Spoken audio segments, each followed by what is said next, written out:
NDA கூட்டணியில இருந்து வெளியேறதா சில தினங்களுக்கு முன்ன டிடிவி தினகரன் அறிவிச்சிருந்தார். அதுக்கு காரணம் நயினா நாகேந்திரன் தான் அப்படின்னு குற்றமும் சாட்டியிருந்தாரு டிடிவி தினகரன்.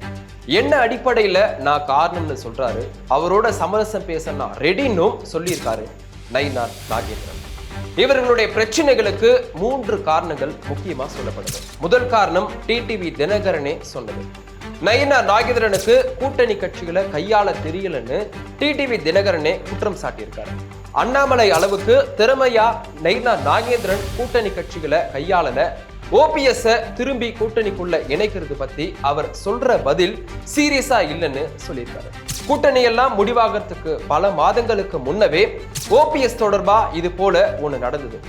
ஓபிஎஸ்னுடைய அழைப்புகளுக்கு நயினா நாகேந்திரன் பதிலளிக்கல அப்படின்றது ஓபிஎஸ் ஆதாரத்தோடவே காட்டினாரு.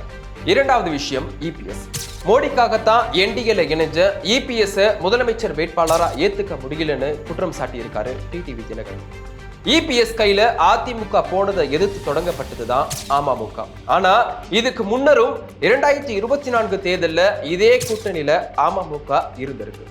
அதனால பிரச்சனை அதிமுகவோட இல்ல, இபிஎஸோட தான் அப்படின்றது டிடிவி தினகரன் பேச்சுல தெரிய வருது. சொல்ல போனா கூட்டணி அறிவிப்பு வந்த நேரத்துல அமித்ஷா சொல்றவர் தான் முதலமைச்சர் வேட்பாளர், அது அதிமுகவில் யார் வேணா இருக்கலாம்னு டிடிவி பேசிக்கிறாங்க. டெல்லி தலைமை சொல்றதுதான் நான் கேட்க முடியும்னு இந்த விஷயத்துல நயினா நாகேந்திரன் பதில் சொல்லியிருக்காங்க.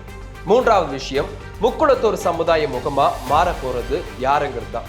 நயினா நாகேந்திரன், டிடிவி தினகரன், ஓபிஎஸ் 3 பேருமே முக்குளத்தூர் சமுதாயத்தை சேர்ந்தவங்க தான். அதனால இந்த பிரச்சனையும் எழுந்திருக்கு.